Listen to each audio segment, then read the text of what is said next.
Hi everyone, my name's Melissa. Welcome back to my channel. If you're new here, hi, hello. I love to talk about fantasy books.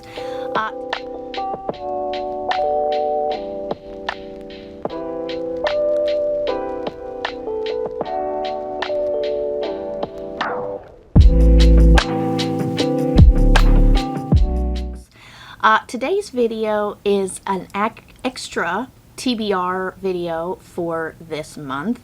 The Summerween readathon is coming up towards the end of the month, and right now the dates are failing me, so I'll put them up here on the screen. But they are hosted by Olivia Reads a Latte and Gabby Reads here on YouTube, and they've done these in the past, but I've never participated as I don't typically read horror, thriller, slasher books. But I wanted to take part, and I think I have created a TBR that will work for me, not being that type of reader. So I'm going to put the prompts up here on the screen as well. There's two different parts. We've got some reading prompts and then some IG or Instagram prompts. I'm not going to bother going over the prompts that aren't strictly book related, but I did want to share the books that I am planning on reading during this readathon. Now, as I said, I don't typically read these types of novels, so I wanted to find some books in a genre or similar to a genre that I will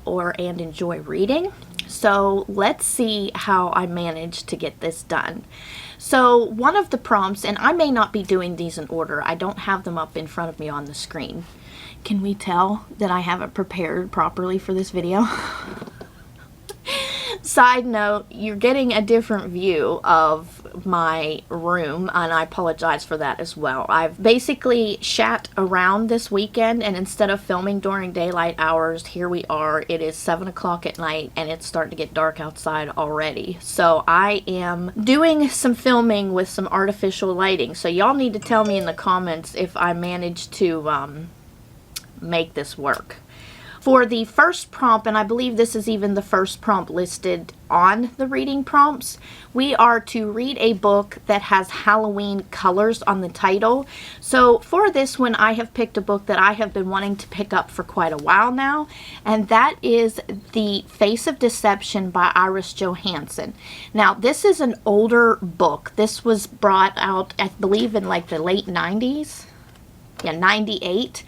And I've read a couple books by her in the past, and it's been years and years ago. I think I was in my teens when I last read one of her books.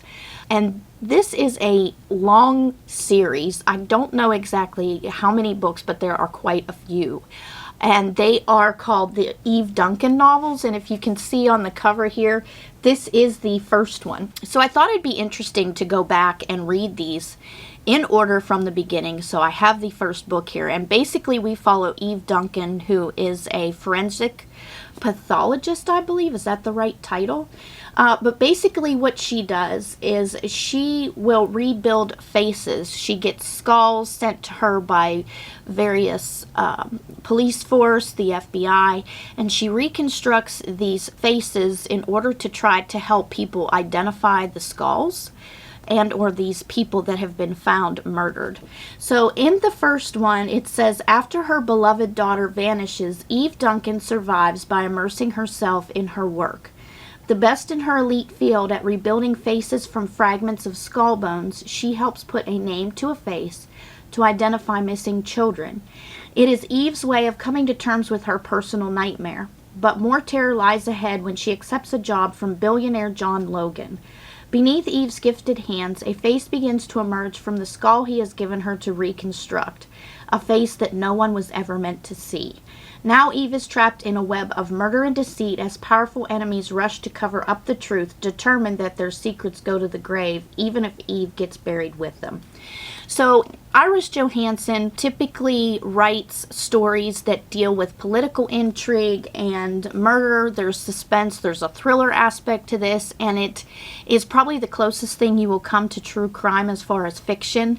And I believe the first book I ever read by her was actually called Ugly Duckling, and I just remember even as a teen being it being quite the page turner. So I'm really anxious to get to this one. And thankfully, it's got the right colors on it. It's one I've been wanting to read, and it fits into true crime and crime-like stories that I do enjoy reading. All right, for another prompt, we are to read a slasher. Now, first of all, I virtually know nothing about slashers. I don't know what horror books are considered to be slasher books. The only one that comes to mind is something like Clown in the Cornfield. Wow, that's a tongue twister for some reason. And I just have no desire to read anything like that. So I did some searching online, and I come up with a book that I'm really actually interested in reading. Again, this is another older book. I believe it came out, let me see here, I have it up on my screen. It came out in 2011, and it's called Kin, K-I-N, by Keelan Patrick Burke. And this has over 4,100 ratings on Goodreads for an average of 3.9, so it was a very well-liked book. And what drew my attention to it, again, this is another crime novel of sorts, but the first sentence got me. It says, on a scorching hot summer day in Elkwood, Alabama, Claire Lambert staggers naked, wounded, and half-blind away from the scene of an atrocity. So, side note, if you didn't already know, I live in Alabama, so obviously that has me intrigued. It says she is the sole survivor of a nightmare that claimed her friends, and even as she prays for rescue, the killers, a family of cannibalistic lunatics, are closing in. A soldier suffering from post-traumatic stress disorder returns from Iraq to the news that his brother is among the murdered in Elkwood. And Claire, the only survivor of the Elkwood massacre, haunted by her dead friends, dreams of vengeance, a dream which will be realized as grief and rage turn good people into cold-blooded murderers and force alliances among strangers. It's time to return to Elkwood. So this reminds me of like the Texas Chainsaw Massacre and maybe a little bit of Deliverance, and I'm really interested to read this. When I first come across it, I wasn't sure if it was a true story, but it does sound like it is a fiction. But I'm really curious to read this book and actually see where this town is in Alabama, to see if it's anywhere close to me, because I think that'll give the extra spooky vibes. Alright, for the last book prompt, we are to read a book with haunt in the title. Again, I'm not much of a thriller or horror reader, and you know, the obvious choices are Haunting on Hill House or some kind of haunted mansion. So I looked up books with the word haunt in it, and I came across a true crime nonfiction novel that, again, I'm very excited to read. And it is called The Cases That Haunt Us, and it's by John Douglas and Mark Olshaker.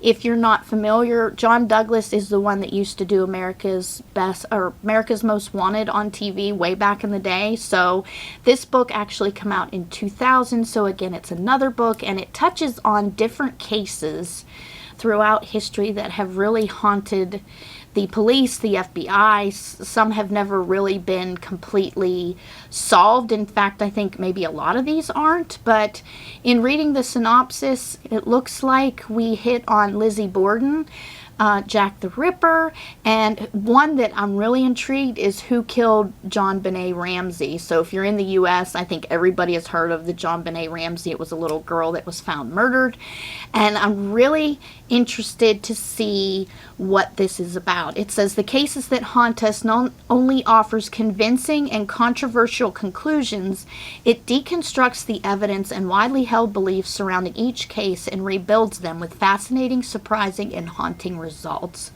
So I'm really looking forward to this one, and I'm excited that I can fit another nonfiction into my reading. It's something I do want to start reading a little bit more of now and then, and true crime is definitely my favorite nonfiction genre to read. So, alright guys, that's it. Those 3 books, if I can get to those, I will be extremely happy.